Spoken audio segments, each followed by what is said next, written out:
This is the Wild and Fearless podcast. Join Bec Fox, renowned business leader, coach, and avid adventurer, and go inside the hearts and minds of ordinary women doing extraordinary things. Wild and Fearless, women inspiring legendary dreams. Welcome to Wild and Fearless. Today it is an absolute honour and a privilege to introduce you to Belinda Jane. Belinda is a CEO of Quantum Wellness, and you may have heard about her. She is the happiest person on earth. She is a remarkable individual. She's laughing in the background, I can see her. She is Wonder Woman, and she is a real life Wonder Woman. She has power to change people's mindsets, to coach the extraordinary, and to bring the very best out in you and your teams, whether you're in a workplace or a social team. She is just extraordinary, and I just can't wait for her to introduce her new projects, what she's doing around the globe. She's not a small player, she's a big player, but also to introduce you to her wonderful charisma and her deep personality, which is just invigorating in itself. Belinda, welcome to Wild and Fearless podcast. Oh my gosh, how exciting is this? Yes. So first of all, Bec, thank you so much for having me on the podcast as well. And to everybody that's listening, just know I'm giving you the biggest high five. And yeah, I really appreciate being here as well. And what a tremendous podcast to be part of. And I'm so excited for you, Bec. So congratulations. And obviously to everybody that's listening in, it's going to be a heck of a ride, this it sure podcast. Is. Let's do it. It sure is. This is a woman who in 2016 decided that she was going to get up and start running, and she's all about health and fitness, nutrition, everything, and actually climb the 7 highest peaks around the world. How are you going with that, Belinda? It's been a roller coaster. That's all I can say. It's one heck of a roller coaster. It is incredible. I'm on summit number 4 of 7, and congratulations. I decided that. Thank you.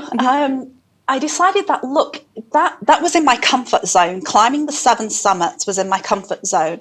How can I push that? How can I make it Everest size to Mars size?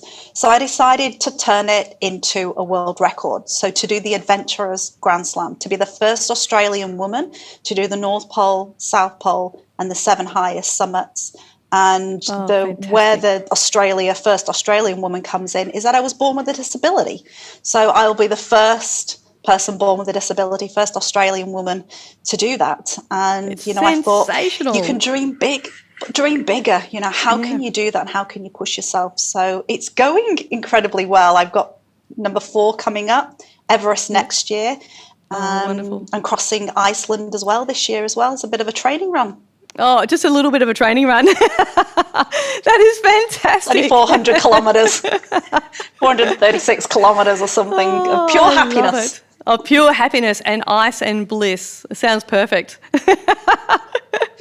Don't worry about the ice. Don't worry about the ice. Nothing about the ice, unless it's in, it's really good in drinks too. Well, people will be sitting back going, oh my gosh, so not only is she a CEO of some fantastic businesses, and I will say businesses and companies, you've just morphed and morphed and morphed. And I love that, why go to the 7 summits? Let's make it bigger. Let's make it the goal as big as Mars. I think it's absolutely wonderful. That says everything about you. You're a go-getter, you've got some goals, but also you have the mindset and the depth of reading that you engage in, the awareness, the learning. You're always championing yourself to be better and on the improve, and that's something that is quite extraordinary. Do you want to share a bit more about what you're doing right now and where your mindset is going towards and where you really fit into the whole spectrum of well-being and mindfulness? Yeah, I'd love to. And, and great feedback around that championing yourself. And I think that's where, it's that whole, what is my place in this world? That self-efficacy piece. So I know there's part of me that's a researcher and is doing my, my PhD. And that part of me, there is an element where you think, yes, be well read around the subject, which is incredibly important. But it's more than that. It goes beyond that. It's how can we now apply it? So moving away from that librarian of the mind, as my incredible coach talks about, is, it's moving away from being that librarian of the mind and actually implementing it. So great to be a researcher, scientist, climber, all of these things. They're fantastic. And I'm very, very blessed that I had an incredible human being, a mom that was just the driving force, behind what I do now. And, I'm happy to touch on, the why aspect of why I do what I do, because that is a huge piece around mindset.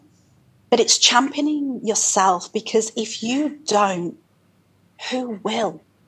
And I think as women, and there'll be men listening to this podcast as well, and I think that's really important as well, is we've got to do it for ourselves firstly. And it's not selfish, it's not self-centered, but we have to do it for ourselves, because we get one shot in life, in this particular format in life. And we've got to enjoy it. It's really got to be the best life we possibly can, regardless of what's been thrown at us.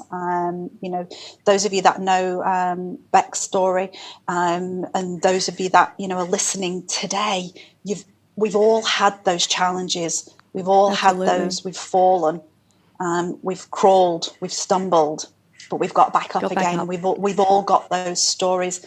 How we use those stories, and how we use those, for some of you, terrible things that have happened in our lives, life-changing. Do we use them to fuel us, or do we allow them to consume us? And we make that choice every day. Do we fuel, or are we consumed by them? So, I think that's a huge piece, a huge piece around us championing ourselves firstly, before we can champion anybody else. Absolutely. And isn't it interesting, when we do champion ourselves, the other champions that we attract as well, the mentors, the support crew, the environment that we create around us is amplified, because we are already championing ourselves. We attract like-minded people. Yeah, absolutely. The conversation around the closest 5 people to you, forget the numerical value. It is those that you surround yourself are incredibly important. And, if you've got those people around you that do champion you, that do elevate you, then the chances are you will succeed. And it doesn't have to be around having, necessarily the best people around you, but you've got to have those people, more of them than you have the ones that pull you back. And that's tough though, Bec. And, to everybody that's listening, we can all make that list, can't we? Of people in our life that elevate us, and people in our life that perhaps hold us stagnant or hold us back. And I think the feedback around that is spend less time with those people. And as much as that's really, really tough to say, but it is putting a pause on some of those relationships, or spending just that little bit less time with them, and more with people that enable, that empower, and that allow us to be that best version of ourselves as well. As much as it sounds very cliched, but we can only flourish in an environment that truly allows us to flourish as well. Yeah, absolutely, absolutely. So what is your biggest why, Belinda? You touched on that a moment ago, and you sort of stole my thunder. I was going to ask you that. What motivates you every day? Because your motivation just is never ending. And I know that's what I love about life too. It's like you achieve one goal, so you make another one, and make another one, and make another one. And every door you open opens another door. And you can swing open little tiny doors, or you can swing open massive doors. It's completely up to you and what you're prepared to take on and to risk, if you like. And I love risk. I think risk is brilliant. I think there's a lot of perception of what risk is. And I think if you're taking a risk and taking a challenge, you're actually living that's my mindset. That's my belief. Not everyone shares that, but you're very similar in that mindset. So what drives you? What's your biggest why? I think if I'm being truly, truly honest, mine is about creating a legacy for my mum. So those that have listened, I've spoke on podcasts and conferences and those things, and I do bring this up, and I know some people will have heard this story, but I never fail to share it for a reason, is because it would be remiss of me to share one of the most incredible human beings, my mum, Jackie, who is and was my best friend. Mm-hmm. Yes, of course, she was my mum, but she was also one of the happiest people I know. And she didn't get to finish what she started. She was making such an incredible impact in this world, and I don't even think she realized the impact she made in life. And unfortunately, she was taken far too soon through breast cancer.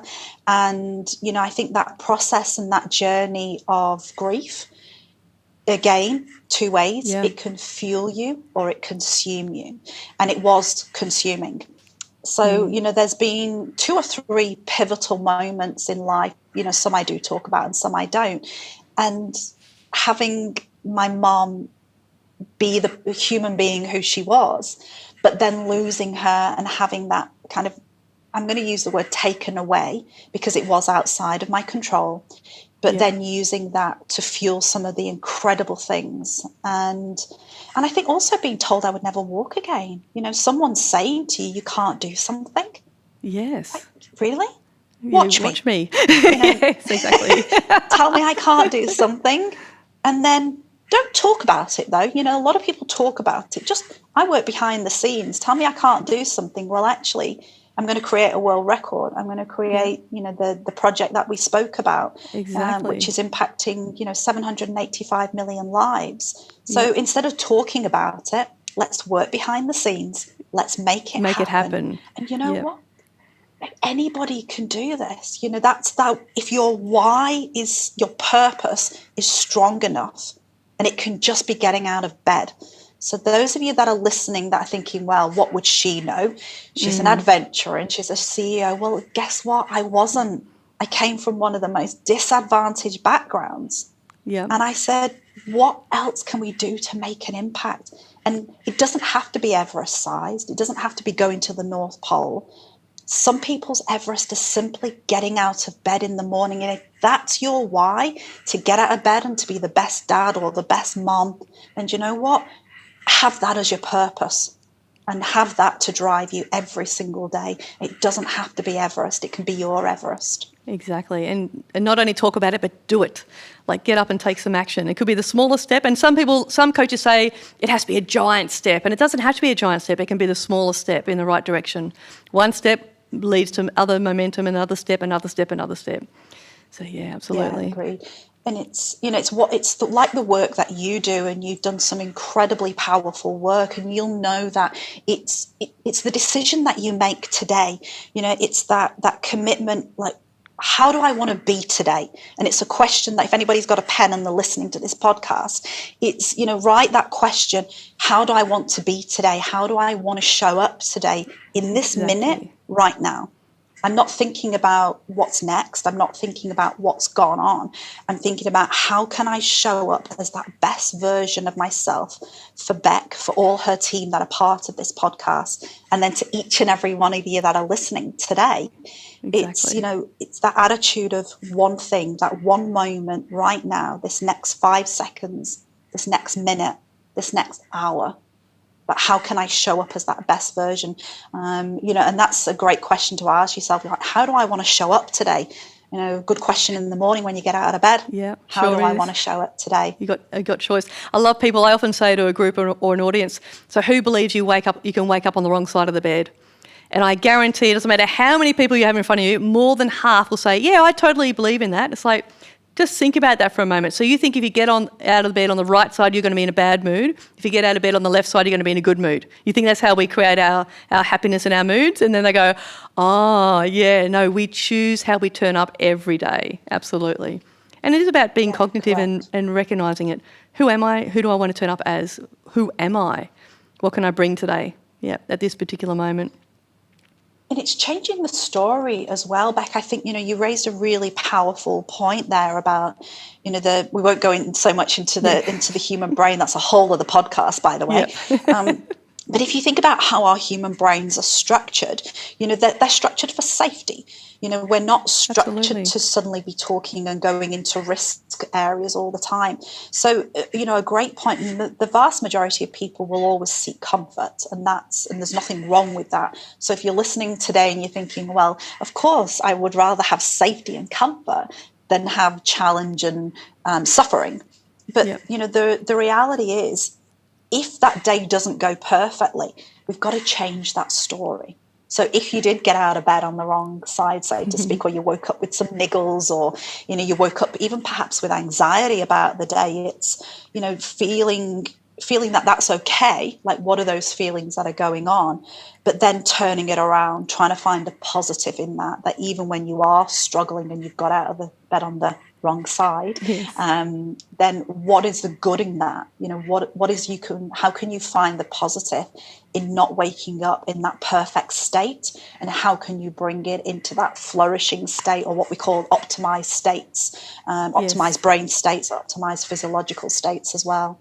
Yeah, absolutely. And it may be a day for self-care too. You know, we can exhaust ourselves as humans. We're really good at living a fast-paced life.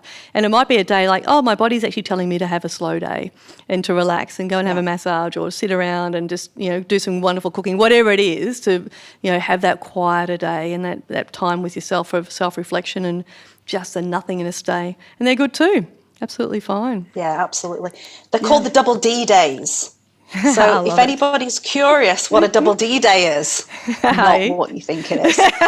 So double D is a doona day. It's okay to have a doona day. So for those that are not in Australia or New Zealand, you'll be wondering, what is a doona? So a doona is a comfort quilt. There we go. Quilt, that's it. So it's a quilt or a doona, as we call them in Australia and New Zealand. A blanket. But it's a blanket. You know, it's one of those days where it's okay to have those days. You know, there's 7 steps that I go through, or 7 stages that I go through when I'm setting goals and whether it's setting up a business, or even when it's just planning. For example, when I was planning for things like podcasts and events, you know, I go through the same 7 stages, and one of those is making sure that you do build in rest and recovery into your days, into your weeks, into your months.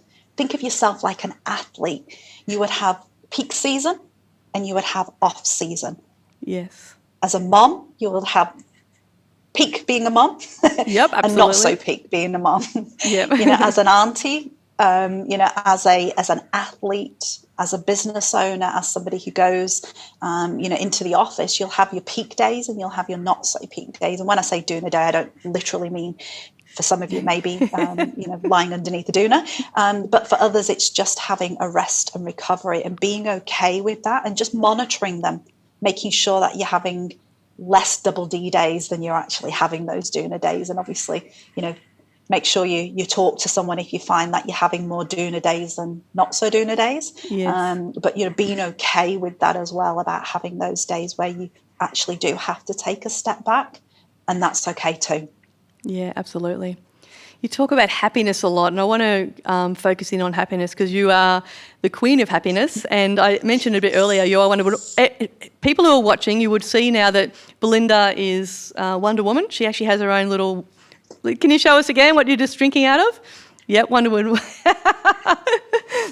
I love it. So and whenever you go running, isn't it, to come onto a podcast and drink out of a Wonder Woman bottle? It's fun, isn't it? It's playful. I love it. But whenever you're running, you do ultra marathons, you do ultra adventure events. You're always out there with the Wonder Woman somewhere, like it's something, there's some Wonder Woman garment on you somewhere. And I love that about you because you are like a Wonder Woman. And I said that earlier, like you're the natural, real life Wonder Woman.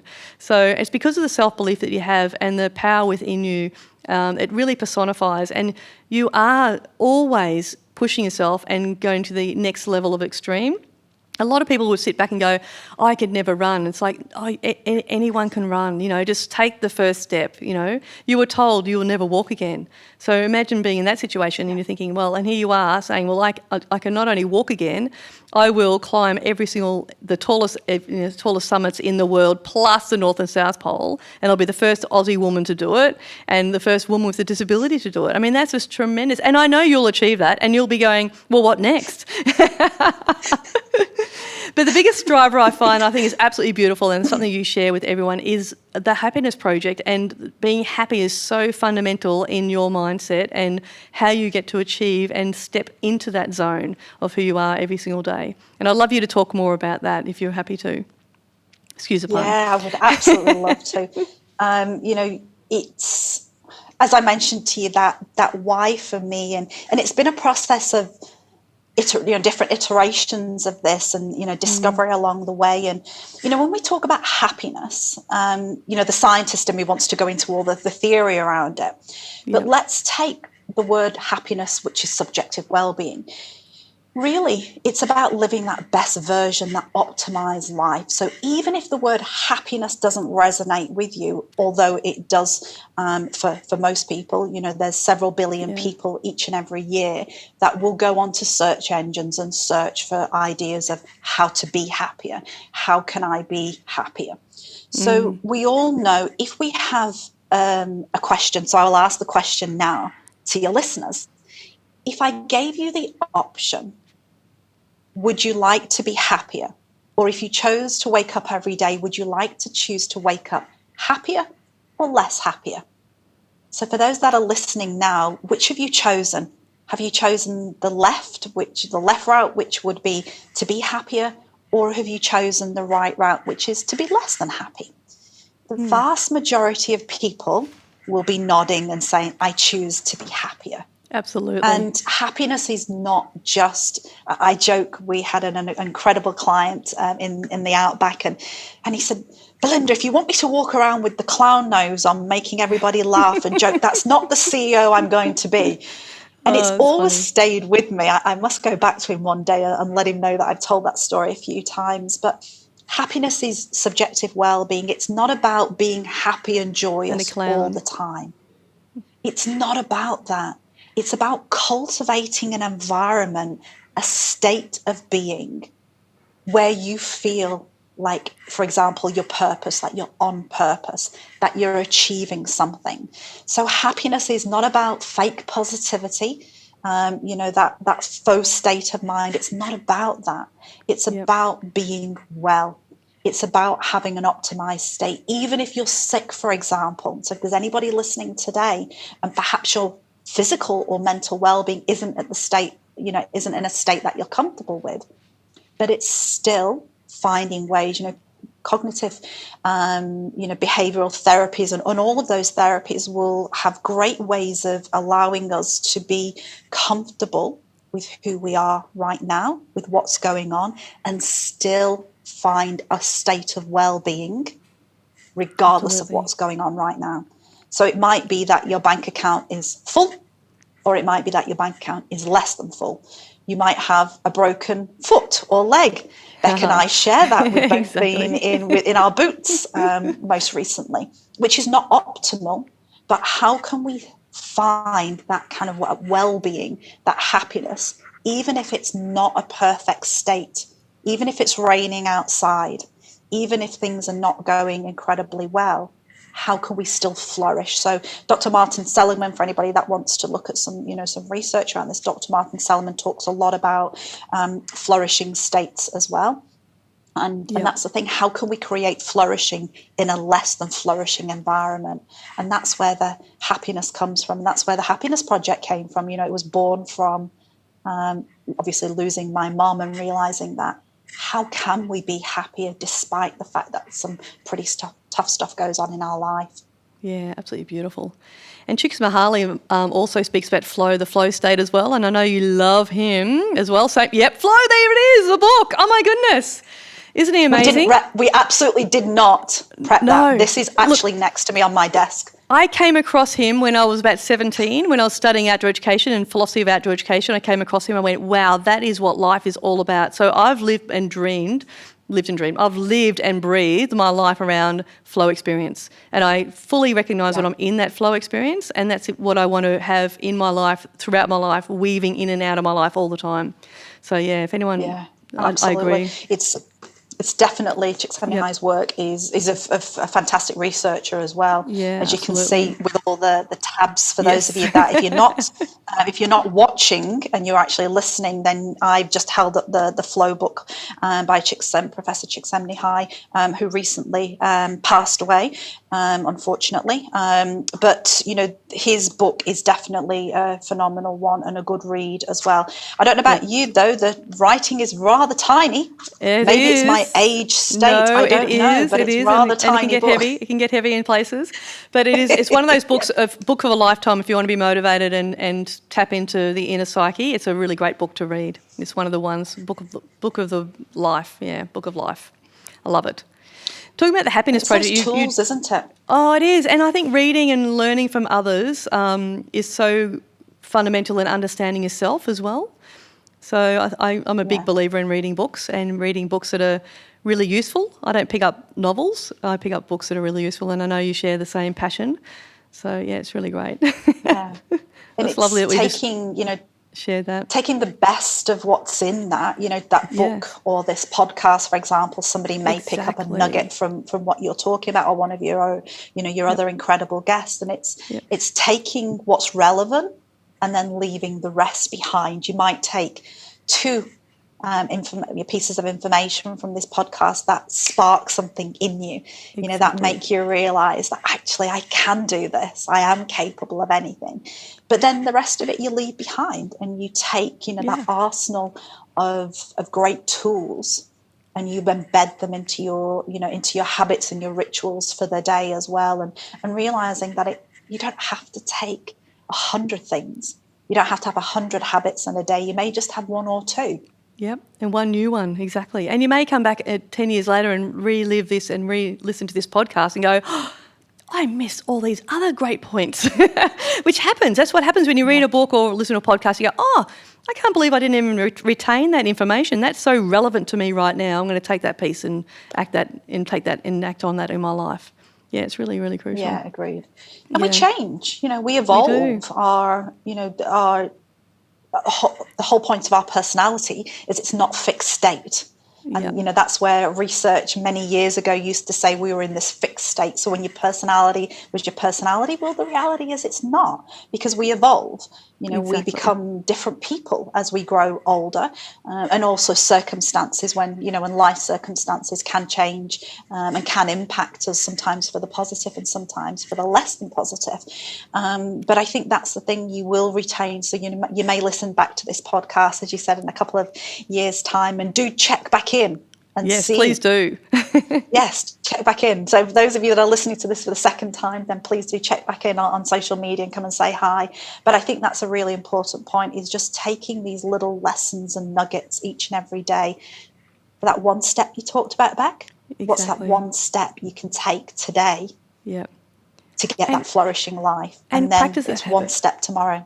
Yep, exactly. And practice that habit, not just once and off. It didn't work, I'll just toss it aside. No, practice it continually. Like, do it at least 100 times and see how it works for you then. Yeah. Don't be too hard on yourself and make a really strong assessment based on one or two actions that didn't work. Yeah, absolutely. Yeah, and deliberate practice as well. There's a ton of research around deliberate practice. So you don't have to practice the myth around the 10,000 hours. Please know it's a myth. You don't have to practice something for 10,000 hours. It's about deliberate practice. And I think that's one of the things that, Seligman and Csikszentmihalyi, many other researchers, and particularly around the happiness space as well, is it's practicing things deliberately. Absolutely. Every single day, which might be, for some people, it's to do with movement and exercise, for example, every single day. But you don't necessarily have to do the 10,000 hours. If you practice deliberately, you could master a skill or a new habit far more quickly than 10,000 hours. And for some people, it may take 30,000 hours. So, again, take some things with a pinch of salt, so to speak, and particularly when you've decided that something is relevant for you, then use that deliberate practice every day and practice it, and don't just cast it, as you said, aside, because it actually may work. But with habits, this is what fascinates me as well, Bec, and you'll most probably find this with the people that you work with. It's not necessarily about creating a new habit and we stop the old habits, because we actually can't. We need to replace them. Replace them, exactly. So Dr. Bec Fox work around tiny habits, for example. He works around that nudge theory. Dr. Bec Fox's work is fantastic. Fogg's work, my apologies. He talks about replacing the habits. So don't necessarily think, it's a bad habit. I would encourage people not to use that. It's a habit that needs replacing. That's all it is. So if you found a habit that's not working for you, find a new one and slot it in. Exactly. Because we won't unlearn it. You've just got to put that new habit in place. That's all it is. Fill the void with something resourceful. Absolutely, whatever it is. Yeah, absolutely fill it. Or else it will be filled with something else that is not deliberate. It'll just fill. Yep. It's like a bucket of water, isn't it? Yep. It's going to overflow if the water's on, if the tap's on, but you can choose whether you want hot water, warm water or cold water. Yeah, absolutely. It's being deliberate. I love it. You're talking about happiness, and I really want to bring this home now, if we can. You've got some amazing projects that you're about to launch, and I know by the time the listeners actually listen to this, it will be launched. Can you share something with us that may, like a little sprinkle of what may be coming up in the near future that we can look out for? I can, and when you're listening to this, it will be launched. It will be, I know. Point as well. Yep. So it's a project that has been, I think, percolating. Should we use the word percolating? Yeah, I love that word. It's been bubbling around for a little while now, and it goes back to purpose. So, we looked at how can we possibly impact people's lives, and how can we build upon the great work, like, for example, that you're doing, Bec, with your work, and the incredible clients that we work with all around the world. And we were still hearing that this daily practice, these daily habits of happiness, were naturally not ingrained within a lot of people. And as you said, it was starting something, and then life got in the way, and there was no true way of continuing to practice those daily habits of happiness. And when I say happiness, remember, I'm talking about well-being as well, exactly. Not just the clown nose. And, we talked about, well, how can we turn that into something? So one of the things that I decided, it was 1,000,001 originally. So when Bec and I first met a number of years ago, the goal was 1,000,001. That's right. So now it's 785 million, which is 10% of the population. So now we've set up, or we are in the process of setting up a foundation that will positively impact the lives of 785 million people and lift global happiness by 10%. So from policy and government level through to schools and universities, through to the work that we do already and have done in workplaces to lift those well-being levels at all levels. So we're going to influence policy at government level, influencing schools and universities, and providing tools so that people can have access every single day. If you think about it, every time you switch on your cell phone or every time you switch on social media, it doesn't exist to create happiness. Happiness, I know, that's right. No. Yeah. The media doesn't exist to create happiness. When someone clicks on a story, they're less likely to click on a happy story than they are on a story that evokes emotion or trauma. And as we know with things around trauma and disaster and all of those things, the brain doesn't differentiate between vicarious trauma and actual trauma. So every time you're scrolling, if you're on your cell phone and you're scrolling, I hope nobody's doing it now listening to this podcast, but if you are scrolling, if you are scrolling and you're seeing things every single day that are around trauma or around things that are not, not enlightening you or giving your life joy, unfortunately, that does ebb away. So we decided, well, what can we do about that? How can we create a platform and an area where people can switch on every single day and actually be delivered happiness? So delivering happiness around the globe, building upon the great work that other people have done in this space, because this is not new. But what we want to do is take the great work that they've done, add to it, and impact the lives through our happiness app and through our global happiness movement, which is the World Happiness Project. Oh, it's so remarkable. And congratulations. I think it's going to take off. I think it's going to be you're going to be impacting more than 10% of people's lives, without a doubt. Belinda, you will be out there and people will be embracing it. It's time. The time has come where we're all over the negative news. We're all over fake news. We're all over the meaningless and just all the rubbish that is streamed into our lives every single day. It's hard to switch off from, and especially our young people who are listening, and our listeners who are listening, have young families. You'll see how addicted kids are now with all the rubbish and all the negativity, and fear and anxiety and depression and mental health is actually creeping in because of that, because it does have a weight on our mindsets, without a doubt. So I applaud you, absolutely. I think it's a fantastic project, and I think it's going to take off even more than 10%, and I really encourage all of our listeners to get on the app and to open it up daily and share it with your family and friends, because it is going to be something that's life-changing and will change everyone's lives. Absolutely. Yeah, congratulations. Yeah, that's epic. That's our hope, and and thank you for allowing me to share that, and those that are listening as well. And also get involved. I think that's the other thing, is it's not necessarily with our project, but if there's other projects, for example, like Bec is doing, or perhaps some of the other incredibly inspiring people that have been on this podcast, is get involved in these things. Like, even if it's not your baby, so to speak, get involved and help, get involved in some way. And we talked right at the beginning about being around those people. It's infectious. So, happiness is an emotional contagion. It's infectious. So if you're around people that lift and elevate and that create that well-being, that flourishing environment, then you can benefit from that. So be around a social, an emotional contagion that's positive, that gives joy in your life. So, get involved with Becs and, myself and all the other great people as well. You don't have to create these missions yourself. Of course, please do if you want to, but also, don't be afraid to get involved as well. Reach out. Bec, do you remember the dancing man on the side of the hill when it talks about leadership? Oh, absolutely. It's the first follower. I'll hand that to you, because I know that this is your space. Well, it is. It's a fantastic YouTube clip. All you have to do is Google, I think, just the dancing man who creates a crowd or something like that.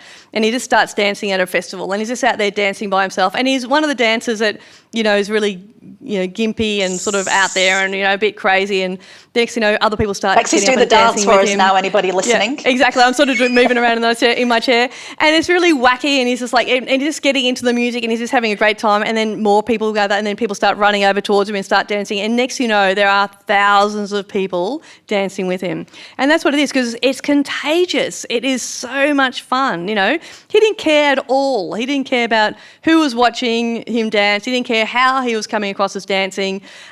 He was just embracing the music and having a great time and enjoying himself, and it was contagious. Everyone just flocked to him. It was absolutely amazing. So please look it up on YouTube. You will start dancing, and I'm dancing now in the seat just thinking of him. You will start dancing and have a great laugh. And bring dancing to your work life. Bring dancing and fun and happiness to your family life, your relationships.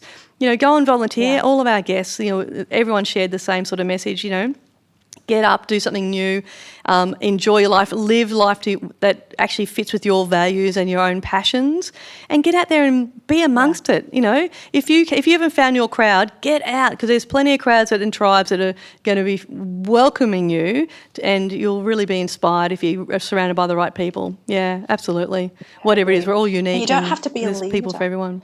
No, not at all. You can be that first follower, and those of you that do go on, there's the psychology behind that is the first follower psychology element of it, is that you can be the leader, you can be the main person dancing, but it actually wasn't him really. It was actually the first followers. Exactly. Yeah, and it was that that next person. So don't be, if you're listening to this thinking there's no way I could possibly start a movement or be part of that, that's okay too. Like, society doesn't, it might push us and say you need to be an entrepreneur. Well, actually, you can be an intrapreneur within an organization and still be entrepreneurial. And it's okay to be a first follower. It's okay to be a follower, as it's okay to be a leader as well. Whichever is your journey, remember, it's your journey, it's your story, it's your Everest. It's not Bec's Everest, it's not my Everest. It's not anybody's Everest, it's your Everest, and you've got to go and search for it. And then when you find it, go out and climb it. Absolutely. Belinda, it has been an absolute joy. But before we wrap up, because I could keep talking, we could keep talking for hours, that, and I'm looking forward to again inviting you back for another podcast after your 7 summits and the North and South Pole. It's a definite, it's already booked in. But is there, I really want to express how fortunate we are having you on the program and how much we're blessed having you here. But I really you've openly said, look, please contact me. How do people contact you and get in touch with this app? And how do they reach out to you if they want to say, Belinda, you rocked my world, thank you so much, or you inspired me in this way? How do they reach out to you? Well, firstly, I would say, reach out and connect with this podcast, and share it firstly, because that would be awesome. Thank you. Absolutely agree. So please do, like and share the podcast, because this could support someone else. So let's think about, yes, ourselves today, but also it could support someone else. It could lift them just when they needed that lift as well. So let's share, the work of Bec and her great guests as well, more broadly as we can, because we never know who we're inspiring. And if you love what I did, and if there's something, that you resonates with you that I do, please connect. I'm on LinkedIn. So Belinda Jane Dolan on LinkedIn. I'm also on Instagram and Facebook. And yes, it's Belinda Jane Wonder Woman. Yes. Started off as a joke, and now I run around the world literally dressed as Wonder Woman at races. Please connect on Instagram or Facebook under Belinda Jane Wonder Woman. Connect on LinkedIn, whichever platform. And then the Happiness app is about to be launched in April 2022, and it will be available on both of the app stores as well. Fantastic. I would love you to connect and come be part of what we're doing as well. And you don't have to lead, but it's okay to be a first follower and be part of the tribe as well. So thank you for the opportunity, Bec. I love what you do. I love your work, and honoured to be here. Right back at you, Belinda. You're amazing. And I really do. I agree with you wholeheartedly. Get out there. Let's champion one another. Let's support one another. Be a follower and a supporter. That's completely cool. But most importantly, find your happiness. Find what is your sweet spot that you absolutely love doing. Maybe you haven't done it for a long time. Maybe it's been decades since you've gone for a walk or reached out to an old friend. The time is now. It's never tomorrow. If we wait till tomorrow, it never happens. So get up there now and actually do what makes you happy and where you feel really content, and you have that experience of flow. It's the best feeling ever. Belinda, thank you so much. And it costs nothing. And it costs nothing. It costs nothing to find one thing that creates joy for you, and just repeat it every single day. As Bec said right at the beginning, step by step, one step at a time, and finding joy costs absolutely zero. Exactly, and it can change your life and everyone else's around you, without a doubt. It's the whole ripple effect. It's just incredible. Yeah. So I'm looking forward to this new app coming out, and I'm looking forward to the world spinning on its axis as you climb up and go to the North Pole and South Pole and have that little tipping point on top of Everest, but also when this whole happiness comes into everyone's lives instead of all the negativity. It's just going to be there's going to be a really heart movement there, and I can really sense it. It's already happening, and I'm glad you're one of the leaders in championing that. Belinda, you're an extraordinary Wonder Woman. Again, thank you so much. I wish I could reach out and give you a big squeezy hug. Really do wish we could, but yes, a virtual one. I give rib-breaking hugs. Oh, they're the best hugs. So poor Bec would have no ribs. And it's almost like who's going to let go first? Because I'm a really big embracer. I embrace, and I don't like being the first one to let go. So it would be there forever. So we definitely owe each other a hug next time. And also as well, thank you to everybody listening today as well. Heartfelt, huge thanks. And, keep dreaming big, keep aiming high, and, never give up on whatever your Everest is, whatever your dreams are. Just never, ever give up. So, huge thank you to each and every one of you listening today, and go and find what creates that happiness and joy for you, and just do one thing today. That's it. Exactly. Fill that void. Love you, Belinda. Thank you so much. You, Bec. All right, and thank you, everyone who's listening. Look forward to catching up with you soon. Oh, I can't wait. Can't wait. See you. Hey, legends. I hope you're really enjoying the show. We love bringing it to you. Please support us, subscribe, like all our social media platforms, and please reach out and donate through buymeacoffee.com/wild and fearless. We really appreciate it. Have an awesome day.